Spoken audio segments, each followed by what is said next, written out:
Yes. This is the Dr. Greenthumb Podcast live on YouTube right now, BREALTV. We got E-Zone. So, Doug the Wolf. I'm here. C-, Yow. And our very special guest, my homie, John Spider Salley. Yes. Here. What's Yes, up, sir. Thank you for having me. Thank you for coming through. I mean, you know, we've had several conversations on and off camera. I mean, you know, you did the smoke box, and I got to tell you, people loved it. They loved seeing you in there because they had no fucking idea. Yeah. I told you, I told my daughter I was going to save smoking weed on camera for your show. And, you know, That's how I found out. yeah, that's like an honor for me, you know, like because, you know, obviously I'm a huge basketball fan. Like, I'm a Lakers fan, but I appreciate all the teams and the things that teams have done. You know what I mean? So I've been a fan from every team you've been on. Well, you hated me when I hated you were little. you. I hated you when I hated When you you were when 12, I ruined your summer. You did ruin my summer, and maybe not him because he was, you know, probably barely jingling around and Still swimming in the sack. C- wasn't into sports, but Dougie and I definitely for sure. felt the brunt of that one. So yes, we hated you, but we loved you too. I I mean, you know, And I lived out here too. It's like I played for the Pistons. I lived there during the season, and in the summertime I would live here. oh man, And you can't get anything done in this town not being a Laker. Like This is I true. became a Laker for free just so I wouldn't get people to spit in my food. No. I was like, I got to get on some TV shows. Was it tough though? Like walking around after that, would you run into people like, "Oh, I don't like you"?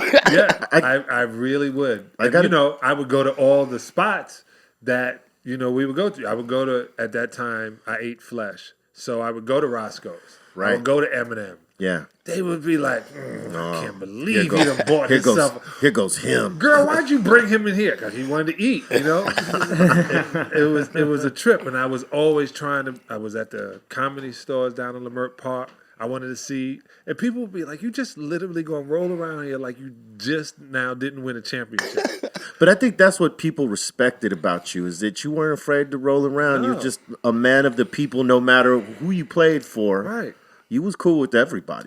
It's so funny. I got this DM. This guy was like, "Yo, man, you shouldn't have." You said to my daughter, "Think you cute? She's 18 years old. You too." That was in. I said, "Hey, my man, I got a 16-year-old, and when they walk around, I said, look at you. Think you cute?" Just jokingly. Yeah. I said she didn't take anything of it, and I was like, I used to be able to, you know, you say whatever. Yeah. But I literally thought my whole life I wanted to live in L.A. I'm from Brooklyn. I wanted to live in L.A. I hate snow. Right?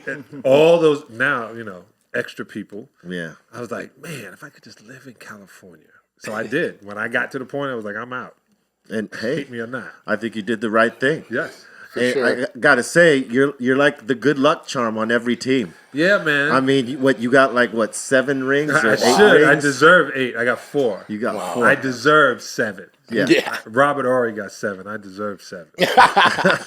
Right. That's right. Yeah, Robert Horry after a while probably didn't even go to parades. He's That's like, right. I'm good, man. That's right. He's probably got the most rings, right? well, Him and Bill Russell, Bill Russell. and his team, and then Robert Horry, Yeah. then Kareem, and then Michael. You know, Yeah. he So got you got 7. He got 6. I got 4. You got 2 with the Pistons. Pistons, Yeah. and then 1 with the Bulls, One right? with the Bulls and 1 with the Lakers. damn. And then we really loved you then. Yeah. I was like, yeah. I was like, oh shit. Yeah. The good luck charms Hell with yeah. us right Hell now. yeah. Yeah, that was Kobe's and Shaq's first championship. It was a trip too. Unbelievable. Which one was the most balling one? Like out of all the rings, my man. Oh, would be all of them. Yeah. Every single one. Yeah, it like doesn't. It's not like kids.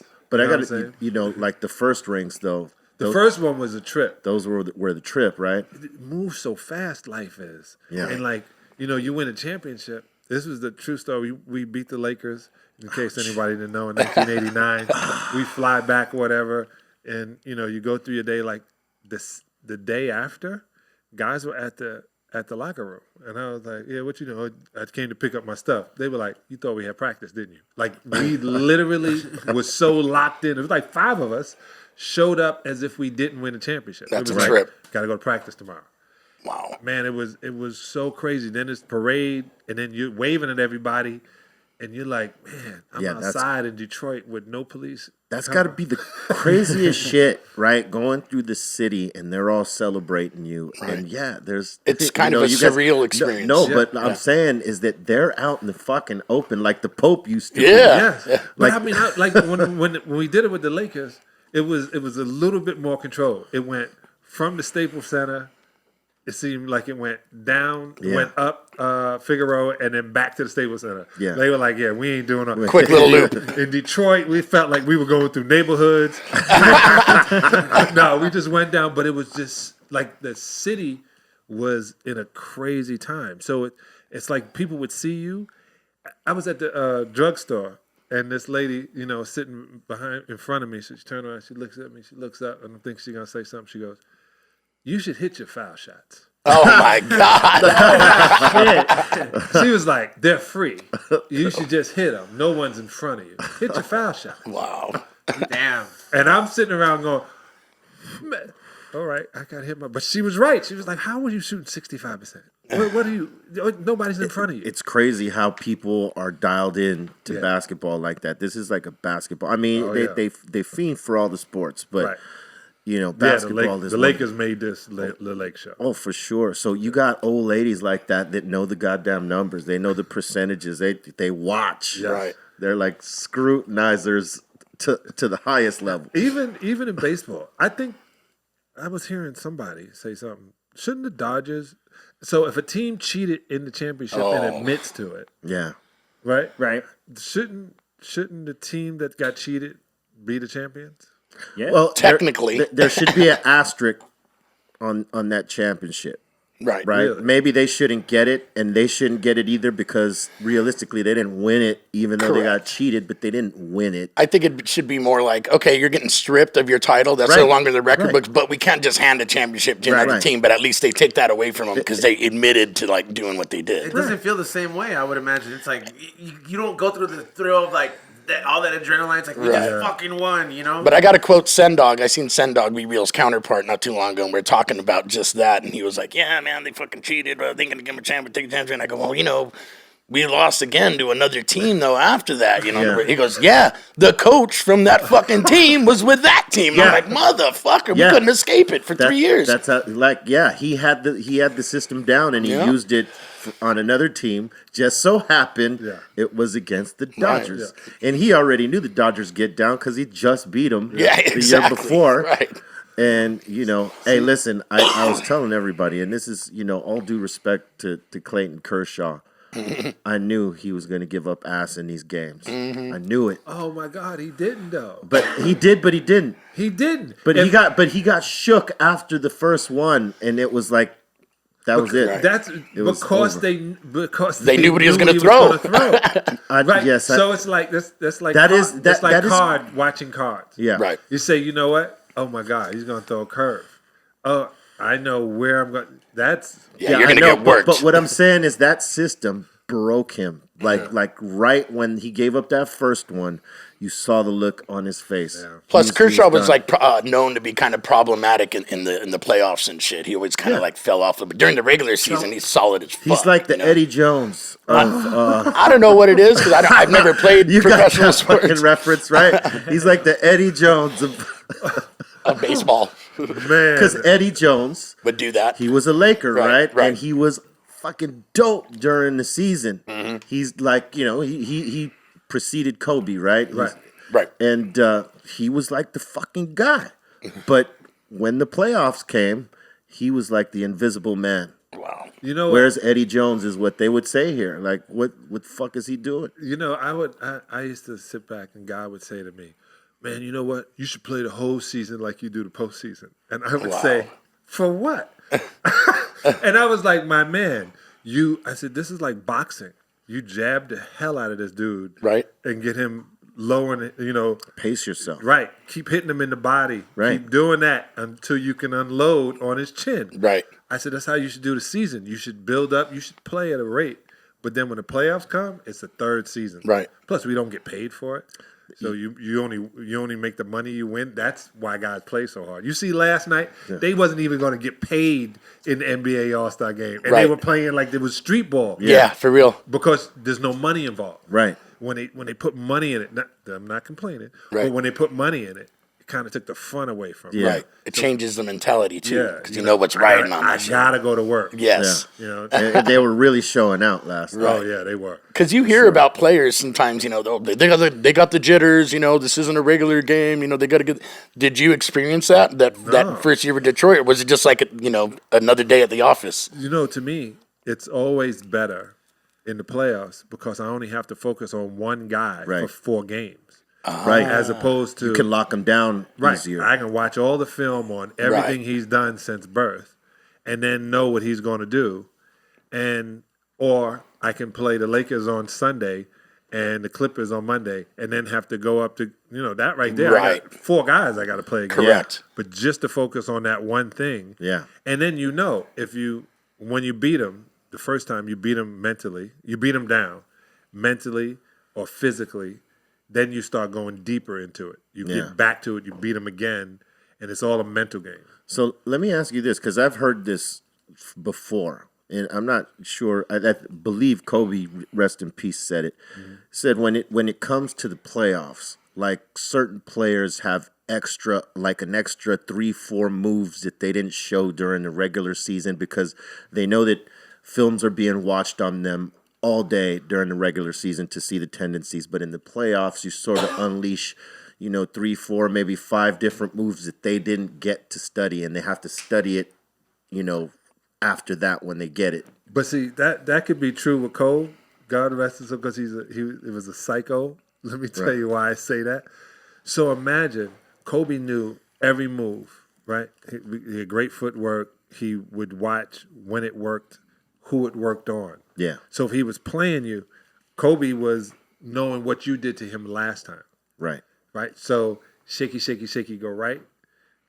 Not this time. Not this time. He's going to shaky, shaky, Lock shaky, go left. He's going to go left the first quarter. And then you're thinking every time he's doing that same hard move like he's going left, knowing he's going to spin back right and dunk the ball. And then once he makes you look bad, because this is such a fragile world right now, those dudes start thinking, "Oh my God, he just dunked on me on national television. Like he's got me." I just posterized. Is my wife and kids leaving the stadium? Are you that? Or my kids wearing bags on their head? Those dudes start thinking that. They start getting in their head. Oh, you can get them to fire you real quick. Yeah. That's straight up, man. If you get in their head, that's half the battle's won right there, dude. Yeah, it's Mike used to get in motherfuckers' head, huh? Yeah. Oh yeah. Hey, I heard he did this one time, and you could tell me if he's done this. I heard he was singing Anita Baker at someone during the playoffs one time. I wouldn't know that. I know one time when against Miami, they started talking smack because the Heat was going to win a game, and in Michael's ear, he's like, "Yo, man, chill. I played 36 holes today. I'm trying to take it easy, man. We're right. We getting in that ass. We getting in that ass." And he was like, "Oh, it's like that." Timeout. He came out and just started destroying them to the point when he was on the foul line. He goes, "I'm gonna shoot this with my eyes closed." That was. I think I remember that. Yeah. Like they woke him up. And was like, now you're gonna make me spank you in front of all of you. Right. Yeah, he would get. Don't make them mad. Now you're gonna have those thoughts on national TV. I swear, Kobe used to do shit like that too. Once you piss him off, it's like, oh, you just woke a giant. Yeah, like why would you do that? You know he's going to go to the basket extra hard. He's going to get fouled. Right. He's going to hit the shot. Yeah. I sit around and watch Kawhi, and I'm like, yo. This dude is in a whole different mode than anything I've ever seen. Right. Yeah. And I was like, to get 30 points in the All-Star game, right? Yeah, he's impressive, man, to say the least. He is. He's just very impressive. I'm such a fan. He doesn't seem to talk a lot of shit, neither. No. He just seems to, like Tim Duncan. I wonder what he says when he gets his hair braided, though. Right. I wonder if he says anything. I wonder if he said, that would be the last time it was really tight right here. Like, what does he say? Because he got to sit there and get that hair braided. Oh, yeah. Somebody is saying something to him. And they do that shit extra tight on some people. Were there times where you felt you're like, oh man, I'm gonna get my shit talking on? Like, that was my job. He was on a team of shit talkers. Yeah, you my know? job was talking. One of my favorite things was playing against the Lakers. Michael Thompson. Oh yeah. And I said on channel, it was with who was it? It was on Channel 2, and I said, I love playing against the Lakers. I said because it literally gets me a raise every time I play against Michael Thompson. I can ask for more money. Wow. I said like his job is to make me look good. I was really just gonna say appreciate that. it, and I said this. So it's not. It goes. We don't have the newspaper. We don't have social media. We only have what's going to be on the sports section. And not everybody was watching ESPN. So it was all local. I knew that. Man, they come to my room. They be like, Sal, you just say that shit with Jim Hill. Yeah, you just watched it. Why would you do that? I said, so he thinks he can score. I said, well, he ain't going to throw it back to Magic. He ain't going to throw it to Worthy. He's going to try to go at me. Let him beat us. Right. Right. Because I'm going to go to your ego. The only person that doesn't work on is Byron Scott. He was like You can stone say cold. whatever you want to say to Byron Scott. As you see when he was coaching, you can say whatever you want. It's not going to penetrate. It's going to roll off him, and then he's going to destroy you. Right. damn, that's like some. He stood in the zone. Yeah, it's like Kawhi. He's like, he used to bother the hell out of me, that damn body. Now, so who do you like these? Who do you like this year? Who do you see going to the finals? This is the scariest part. Injury is going to determine who wins. Who's healthy? Because everybody got the same exact team. Yeah. And what I mean by that is when the 7-5 and the 7-7s are shooting 3-pointers and your ass can dunk standing still. Yeah. Right. When I first time I saw it, I was like, why is he at the 3-point line? Like, throw it to that motherfucker right at the basket. Oh, can I? Yeah. Throw it. And you catch it by the rim and just put it in. We're going to do that 50 times. I don't care what anybody says. I don't care if you're not entertained. We're going to get a championship, and all it's going to say at the end is, how many championships did you win? Right. And when I see these 7-5 guys shooting threes, I go, what is going on? And consistent, too. Not just like that 1-3, Right. We have Bill Embiid. He was 7 foot. He can do it. And Right. It's like, ooh, that was it. But now they weren't, all of them can do it. Yeah, they weren't sharpshooters That's wild. like they are right now. Yeah, all of them can shoot that ball from 30 feet.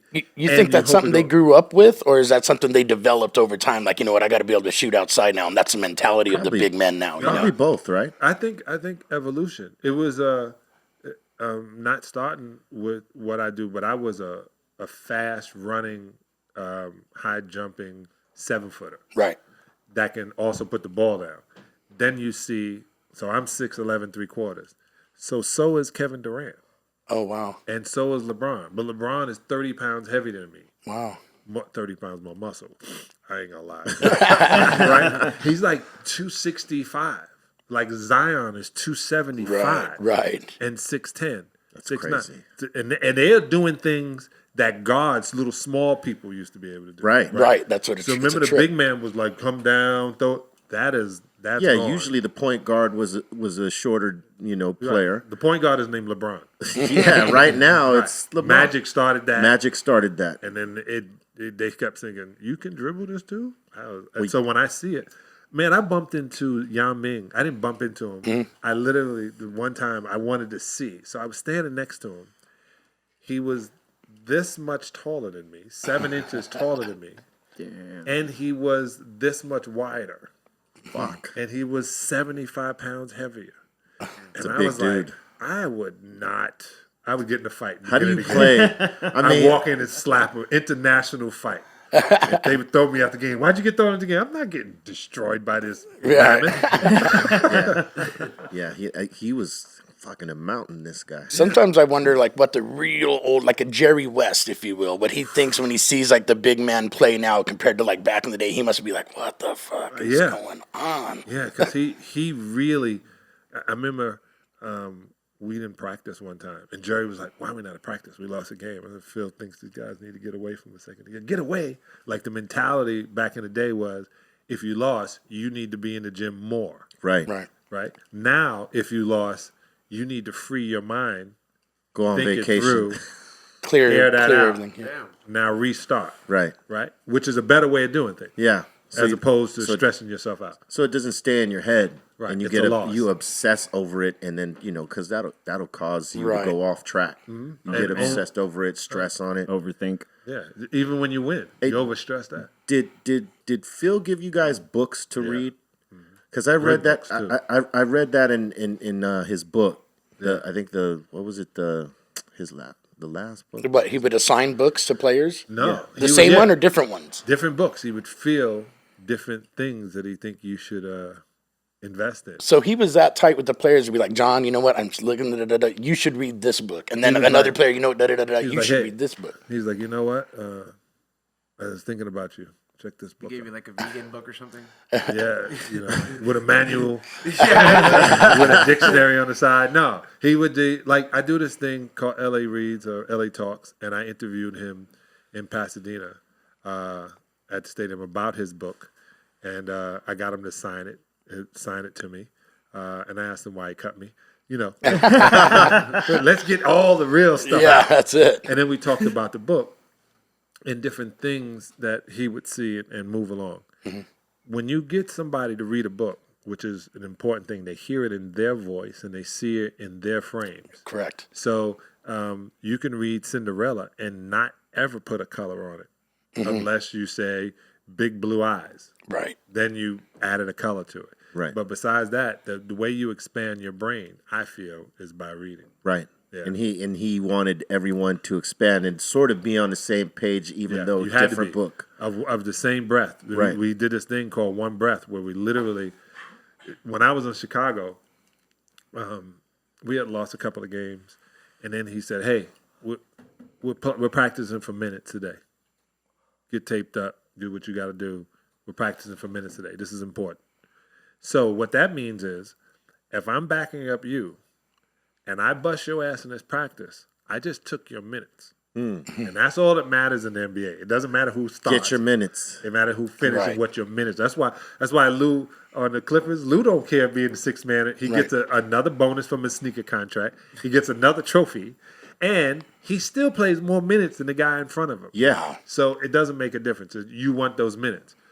So, I'm new on the squad, and I'm knowing I can destroy people, and we're getting close to the playoffs. I want to play. You want those minutes. Right. I want, when the playoffs come around. You should want those minutes. Right. I don't want you to even, and you know what? You shouldn't let me take them. We should be making each other better. Right. So he goes, everybody's taped up. Michael's stretching. Scotty, everybody is like, all right, well, I guess we're going to be banging up today. He goes, in the film room first. In the film room. And my boy George is in there, who teaches the thing of mindfulness. And now we're taped. I got pads on. I done put Bengay and on ready all to go. Different things. A Tylenol 3.5. You're you ready know what to I'm saying? I'm relaxing. Ready to get them minutes going. Man, we hold hands. And I'm looking like, what is happening? And I'm looking, and I'm seeing Michael, Scotty, Ron Harper, Randy Black, you guys Steve Kerr, fucking team. They're like this, not knowing what's happening. I don't know what's happening. So I'm next to Dennis Rodman and James Edwards, because we were ex-Pistons. That's who I'm standing next to. Right. So it was like two teams on one. But Right. we're standing, and so I grab his hand, and he goes, breathe in, and we breathe in, breathe out. And we kept doing it to the point where it felt like I was going to sleep until we was all of one breath, and he gave us some examples, and we saw why we had to be together, the weakest link. There's no weak links. So if it's all strong, you don't have to link it together. It's just going to be strong at what you do. You don't let this happen. Went over the rules on defense, rules on offense. All right, fellas, good practice. That was No it. way. That was That was mental it. practice. God I'm damn. sitting around going, You got to take all that shit off. what? Let Just me write this in happened. the book. And then he already put it in the book. I was like, oh, this going in my book. This shit is in his book. It was amazing. We won 19 games in a row. That's crazy. Everybody on the same sick. page. Same thing. The Zen master. I think he also used that sort of approach with the Lakers too, right? Yeah, we did it in the Lakers. We would they would have team meetings, and and they would talk about the dumbest things, and I would laugh and Hart would laugh, and he was like, "No, this is serious, man. We feel," and we would just laugh, and we was like, "How does that make us win a championship?" And they were like, "What?" I said, "How does it get us to get the chip? How do we get the chip with that?" No, I'm just saying, we're not saying that. And then Hart became one thing, and then I would sit by Shaq, and I'd be like, "That dude shouldn't be talking." Shaq be like, "Yo, man, did that," and I was like, "That's," what I'm saying? You got the final word, and nothing small should come up. Right. Like nothing. Don't tell me about your wife problems. Everybody got to be on the same fucking focus. Yeah. Don't bring none of that shit to practice. That shit has nothing to do with us. And people do sometimes, obviously. Sitting there venting. Yeah, like this ain't this motherfucking people. There's an app for that. Yeah. Get a therapist. There's a therapist you can call. Right. Yeah. Don't bring it on the court. Don't bring it to practice. And don't start a fight in practice. That don't belong there. No. I said that, man. If somebody wanted to fight, I'd be like, man, I don't really think it has anything to do with me. Yeah, like what are you going through? What's happening with you? It's practice. Now, Phil, give him a book. Here's Phil's book. He didn't read his book, Phil. Hey man, I think it's how he applied these certain things to the two teams and how it helped everybody be as one. I think it's one of the most useful books that anyone can read, just even as an individual. Yeah. And see, you're not even getting paid to say that. That's a good thing. No, really. I read it. That's dope. I used some of the tactics in the book, like before I'd go on stage, in life or whatever, or before going on stage. Some of the mantras you tell yourself before you do something, like it's almost like you're saying it and then it manifests, and if you repeat it, you can speak it into existence. I told him I didn't smoke weed when I played. I was at all. No, it was my last month in the Lakers, and it was in Sacramento. And somebody gave me some chronic and said, "Hey, Sal, this is chronic." And I was like, "Man," and I smoked it. And then I was outside doing yoga and no pain. Right. It's 11 o'clock at night, and I'm stretching. Go, man, this is amazing. I'm doing all that. And I was telling Be Real, like when they said, "Hey, we're going to test for marijuana," Phil Jackson was like, "Not testing me." I was like, wow. That's great. You said that out loud. That's great. That's why I don't have a problem. He doesn't say, but just think about it. In the 70s, he wrote a book called Maverick. He was a hippie. Right. Mm-hmm. You know what I'm saying? Yeah, he'd been there. Yeah, I'm sure there's been a couple of spiffs. I mean, some mushrooms. I'm sure. He probably did shroom too. Anyone who owns a tie-dye T-shirt. Yeah. And he would make us listen to the Grateful Dead. Grateful Dead. I'm sure. Word? Damn, really? Yeah, it was a trip. He played a video, and he's playing the video, and the guys are like, "Okay, what the these guys are on stage, not knowing what he's doing." He said, "Do you realize everybody's in beat?" And he was like, boom. He said, "They're never off beat, ever." He's doing his job. He's doing his job. Like he would teach through every single. He took us in. We went to play in Denver, not Denver, Phoenix. He took us to see Gladiator. Oh, that's right. The movie. As a team? Right. He rented it out. Right. And we were watching Gladiator. And I was like, they think you're just being nice. They don't realize you're talking to them. I said, you got to talk to this team. Like when I was on Chicago, he would mix basketball, then play like 15 minutes of a movie, and then we go back to like the second quarter, then another movie. Crazy. I remember we did Friday. Friday comes on, and all the brothers like, "Oh shit!" And all the white guys like, "What's this? What's happening? What's happening right now? What's the lesson in this? Yeah, are we getting high? Why do all of y'all know this movie?" They're kind of ratting themselves out a little bit. Why don't we know this movie?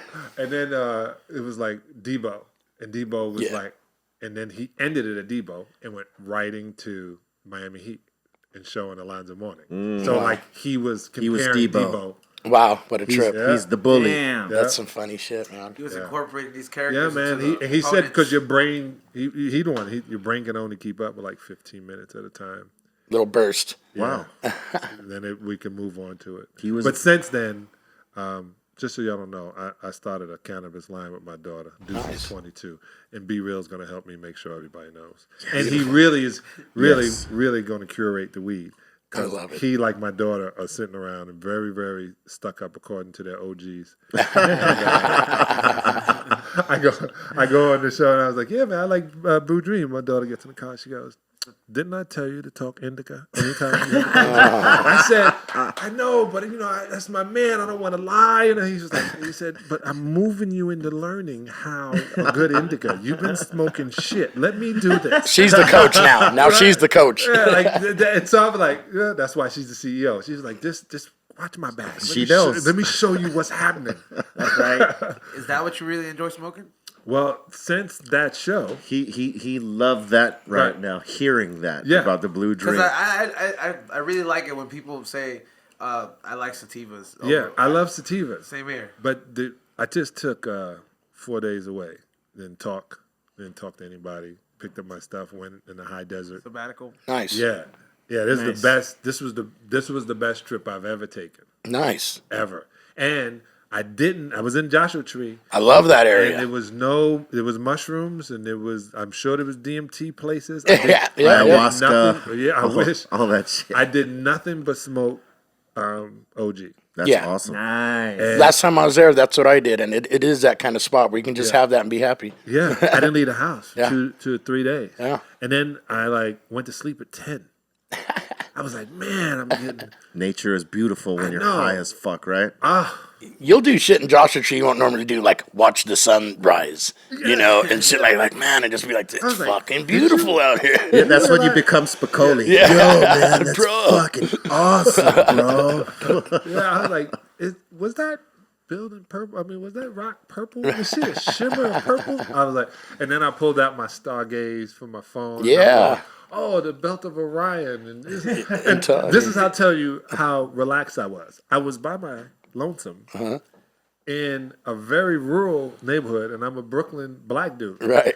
And there's coyotes, and I'm looking at the sky, not caring. Right. Like, I didn't look around me to see if somebody was creeping up. Not, like, just totally being free to look at the stars and be as high as possible and literally not talk.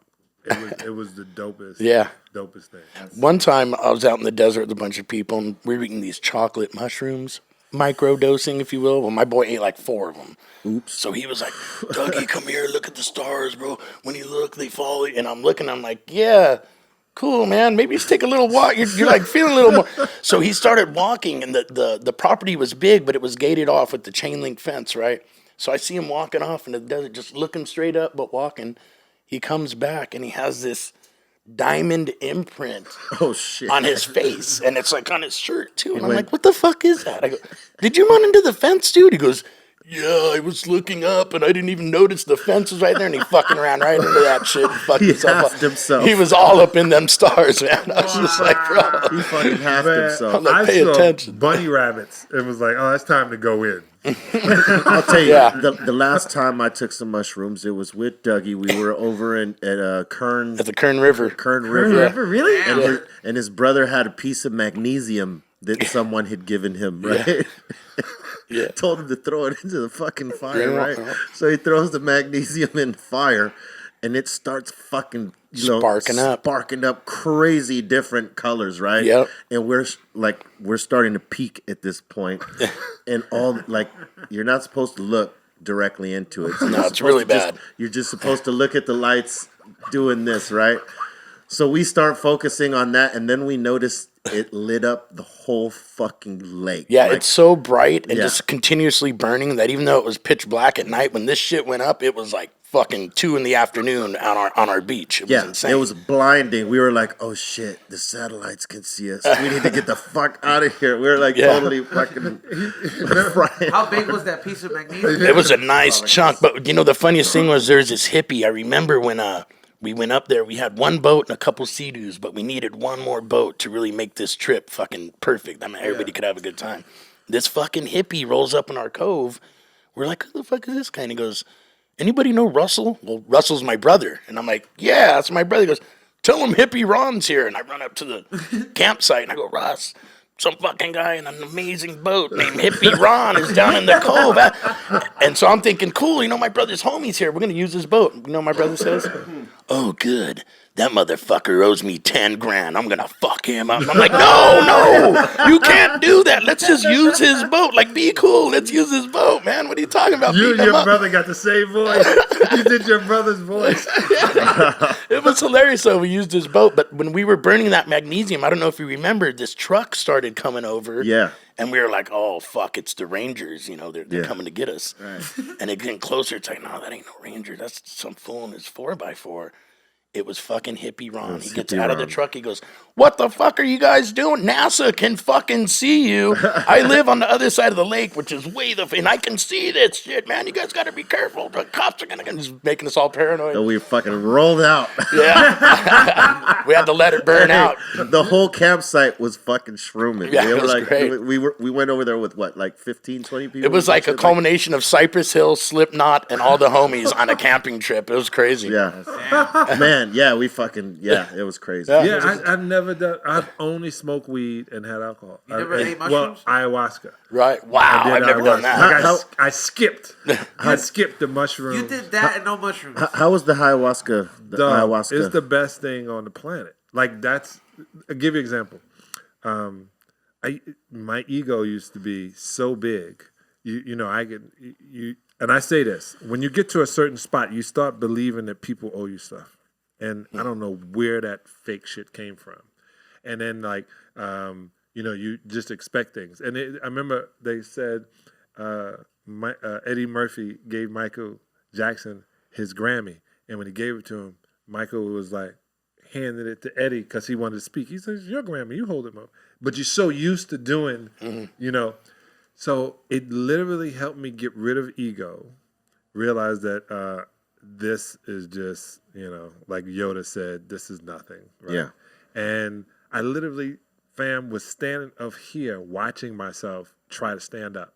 And then I was like, walk over to me. And they kept saying, we need you in the circle. I was like, I know you do. This is some unbelievable energy. Like I can, and I don't know if anybody else can do this. And then I'm seeing these colors and I'm throwing, shit, I need my camera. Thinking your camera will catch be a dope piece of art. Not realizing it was coming from my brain. Your mind, yeah, it's exactly. Inside, yeah. It was the best thing ever. How long did it last? We started at 11 and I was home at 7:30 in the morning. Wow. But even when I was outside going to take the nap, and it was a trip because I don't, they invite you to some shit. And my business partner, Megan, was like, oh, we got to go. She kept bothering me about it. Is this in the States? Yeah, okay. Very, very wealthy producer. Okay. Had a shaman bought in from 25 hours in the Amazon. Wow. Flew him to Beverly Hills. Legit. I'm like, I got a hoodie on, black hoodie, black. Everybody's in white. Yeah, I was like, yo, what's happening? What's happening? There's some Santeria shit right here. Like, yo, I didn't call my Babalao. I don't know what's happening. Right. Yeah. And then they were like, nah. And then after he finished talking, they explained where he was. I was the first online because I knew if I wasn't first, I wasn't going to be second, third. I was going to, Right. I took it and I was like, yeah, it was nasty, but that's cool. Whoa. 12 ounces, 32 ounces? Like how much? Man, I did 3 hits and then they did like this other thing that is powder that they like blow into your nose. Oh my God. Yeah. I know what you're talking about. You can't sneeze. Right. And then I was like, trying my hardest not to sneeze. And then I went even further. And then I was like, should I take mushrooms? Right. Or should I just, go find Mother Ayahuasca down in, Costa Rica again? So I told my wife, I said, yo, I got to take 8 days and then probably go to Peru, figure out how to how to vibrate out of here. Yeah. A mutual friend of ours, says he does it, once a year, like it's a traditional thing. And he said early on, before the music, he was into art. And, he actually has done a lot of stuff within his music with the art. But there was a disconnect for a long time because the music was, more prevalent, in terms of what he was going after and whatnot. But he said once he started doing the ayahuasca, it reconnected him with the art on a different level. And he started doing the art every day from that day on since that time that he had, because it somehow in whatever he went through, because I haven't done that, so I don't know how it happens. Supposedly it like peels away the bullshit. Lets you see life and energy and stuff for what it really is, you know, in a positive way from what I've heard. Yeah, and for him it reconnected him with something that he loved to do. It's amazing. And he was and he's really good at it. So, Yeah, like you. Like this show, it was going to be on the 27th. And, they had my days jotted out. And I was like hella stressed. Like, my mom had passed. I buried her the next day. Rest in peace. Oh, yeah. The next day, Kobe dies. Damn. And then they want me to do the Be Real show on the 27th. And then I'm like, and then it got canceled. And I was like, that's how the universe works. Right, exactly. It knew you needed Gave time. you some time to heal. Right. And so I don't fight anything anymore. Right. It's like meant to be type stuff. No, like I was like, oh my God, I get to be on Be Real show. I told Tyler, I said, you're gonna be out of town? She was like, why are you always when I'm out of town? I was like, hey, Negro, you need to figure out when you're gonna be here. and it's just you wind up realizing that all the stuff you think about is in your head. Yeah. Right. It's nowhere else but in your head.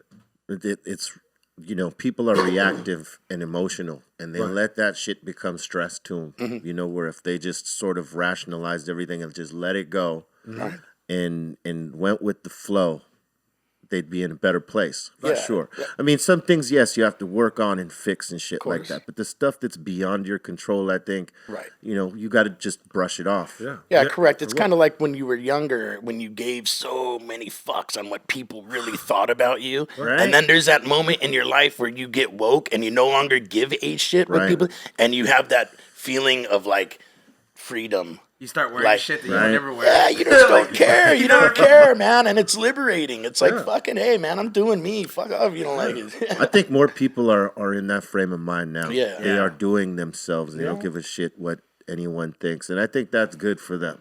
Right, exactly. I think everybody should get what they want. Yeah, bro. Of course. Yeah. There's nothing wrong with that. Don't be afraid to be you. That's why I wear face tattoos, man. There you go.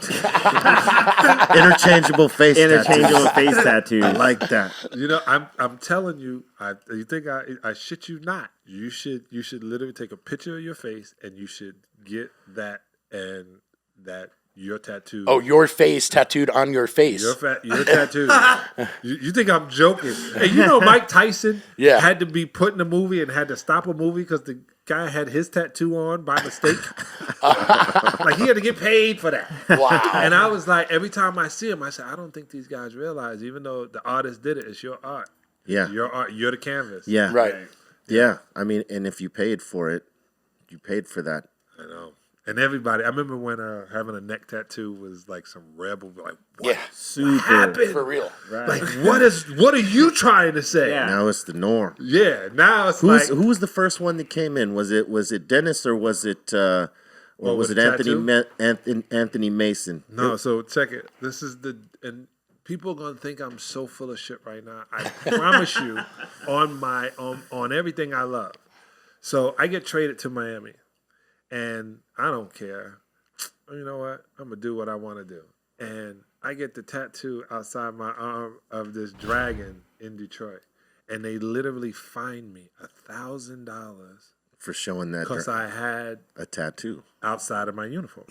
You had to wear a shirt over it. It's too taboo. They kept fining me. They kept fining you. Damn. And I was like... They didn't give you an option to wear a shirt over it? Well, I was player rep, so I wind up literally put in... like almost a case against it because it's my body, right? Right. It's not. It's their body. It's their body for that time you're on. Contract. Right.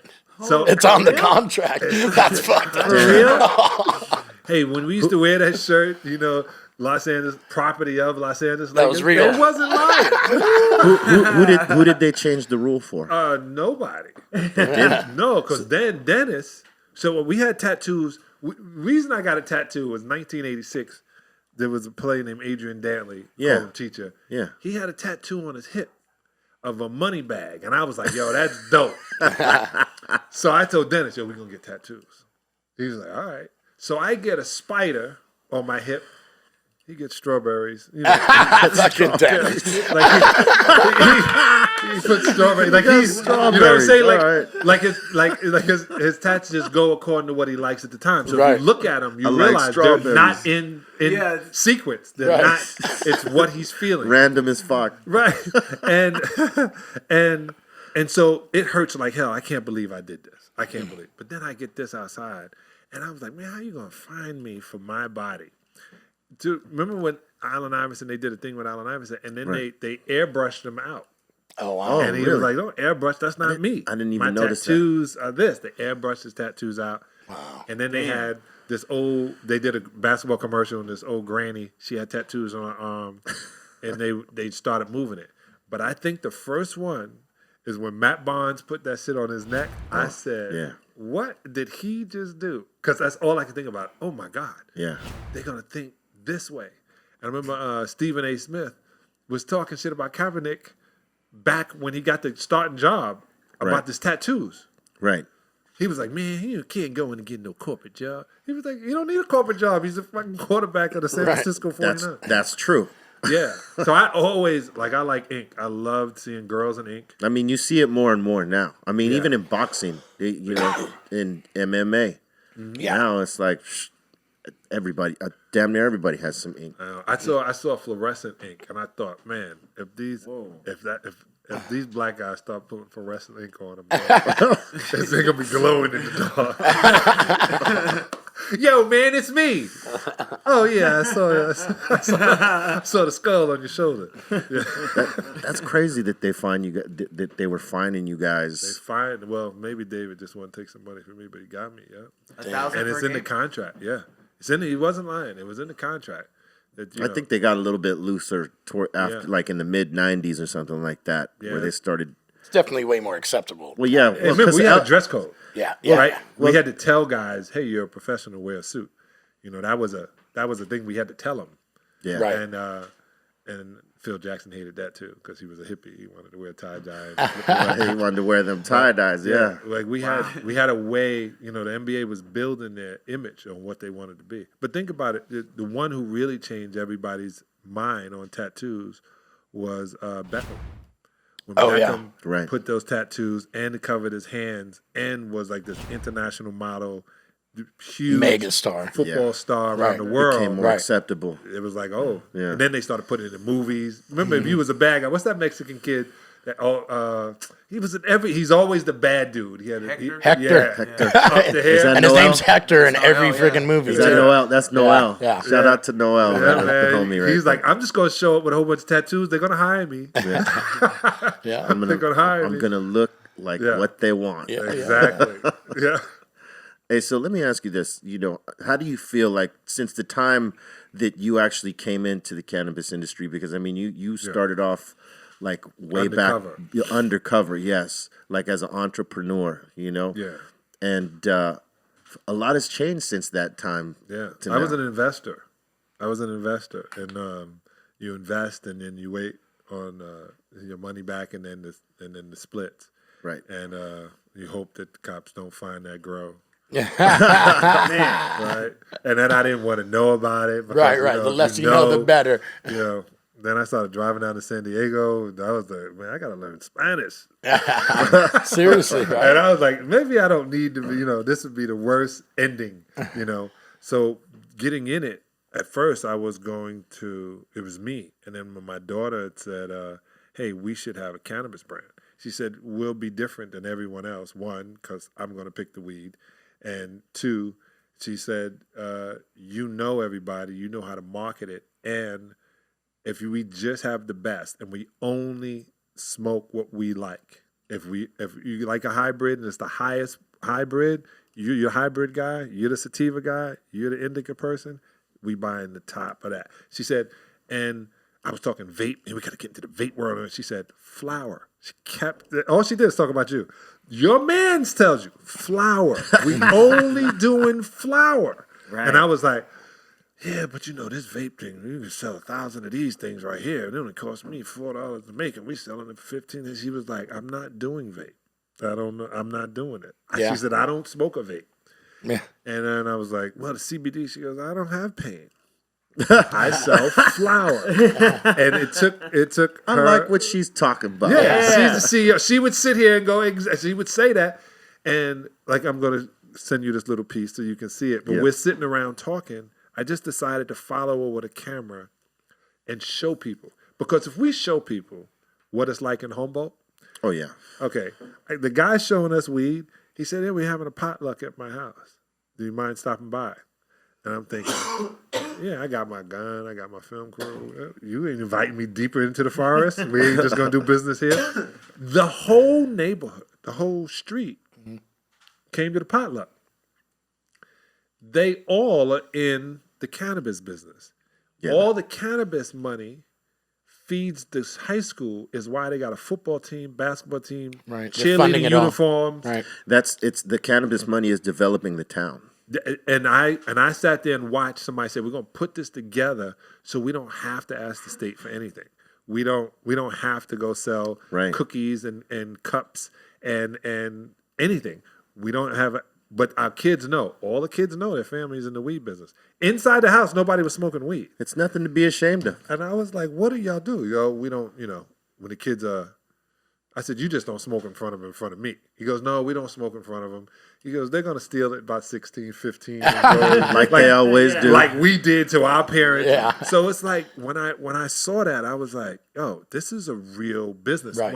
It's a way of life. The middle of the country or everybody that's holding up the legalization see that a family can thrive in this business, I say to my daughter, we are going to be Jack Daniels.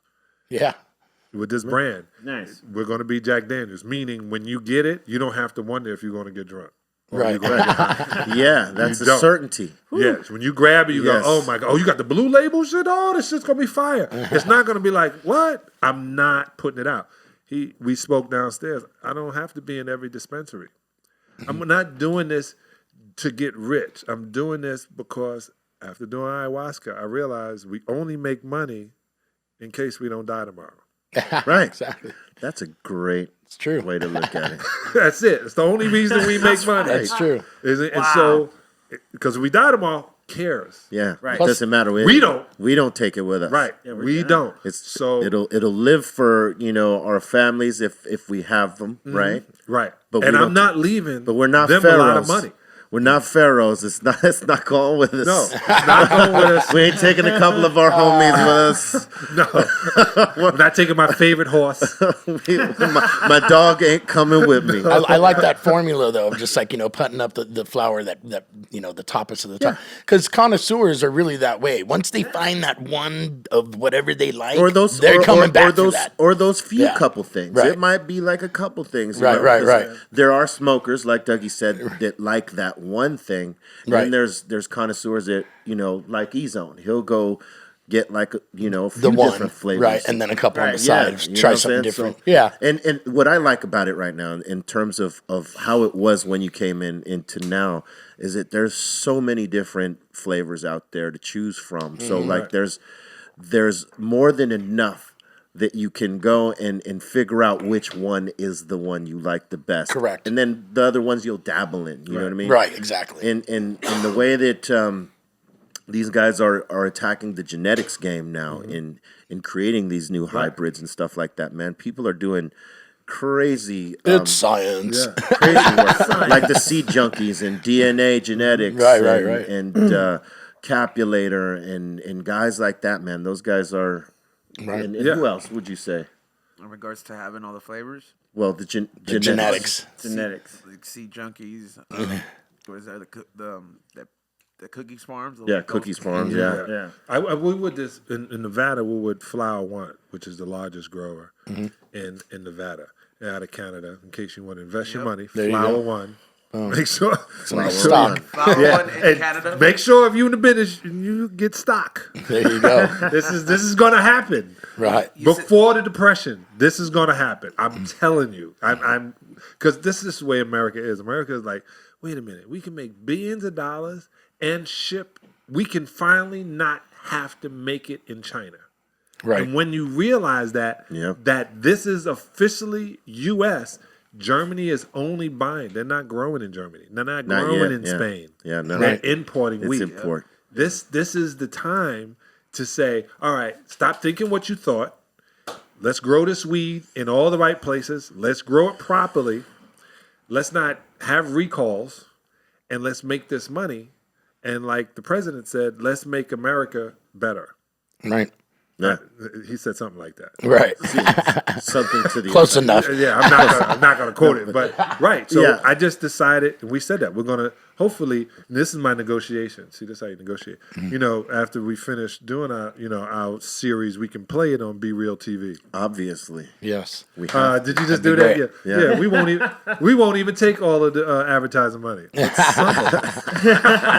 There you go. Yeah, and a good move on the vape decision too. Do you think the vape industry's got a really bad stigma now because of the Juul thing and all that? Right, that kind of fucked the whole game up. I think there's people just like cigarette smokers, like my man C minus here. They know what they're getting into, so they accept it and they smoke cigarettes. Right. I think the same thing with vape smokers. There are some vape smokers that are like, okay, yeah, I know what might happen, but I like this shit, so I'm fucking with it. Right. But I think it scared most of the people away. Right. And saying, like, you know what? I'm cool on that. I'm going to do this over here, like flowers or Stick with the flowers. Stick with the flowers. It helped a good company shine, though. Like, everybody who had their shit together and has the testing, it Fucked them up. No, like the people that are actually good and they qualify, like there's very few of those, so it let those companies shine. So if you really been about your shit, you really gained all of those customers because they're like, oh, there's only 3 brands that are legit and won't fucking put holes in my fucking chest. Right, there you go. It's just about trusting that brand, because of all the shit you're hearing. It's hard to sift through it all. And that's why we're filming it. Because we're going to take you along with it. And what we would say in basketball, you do something and you come by and why you foul him? Man, I ain't even foul him. Right? I ain't even foul him, man. Ref is on me. And then we would go like this. Film don't lie. Yeah. And we wait till the next day and watch your ass fouling and be like, film don't lie. Man, that wasn't even a hard foul. No, yesterday you said you didn't touch him. Yeah. But that's it. It's like if you get, and I said that too. I said, we'll have this. And this is what really, and I knew she was right. And you got to follow. She's 23. And, I know a lot, but I don't know what they know now. What they know now is what. Right. She's on the pulse of now. They already sieved through all the bullshit I had to go through. I had to do long division. They now have a calculator. Right? So I'm not going to argue with the kid with the calculator. Right. I'm just not. Right. So I had to learn that because this guy, we walk into this place and they had so much shake in these plastic bags. And we're walking and I touched the floor and I said, hey, is that Keith on the floor? He was like, yeah, just the powder that comes out of the. I said, what do you mean the powder that comes out? I said, dog, that's Keith. Mm-hmm. He was like, no, that's this. We just use it, and I'm thinking, motherfucker, you walking on this product. Is how you make moon rock. You're walking on money. I swear, I said that. I was like, you can make moon. You can do the bullshit with this.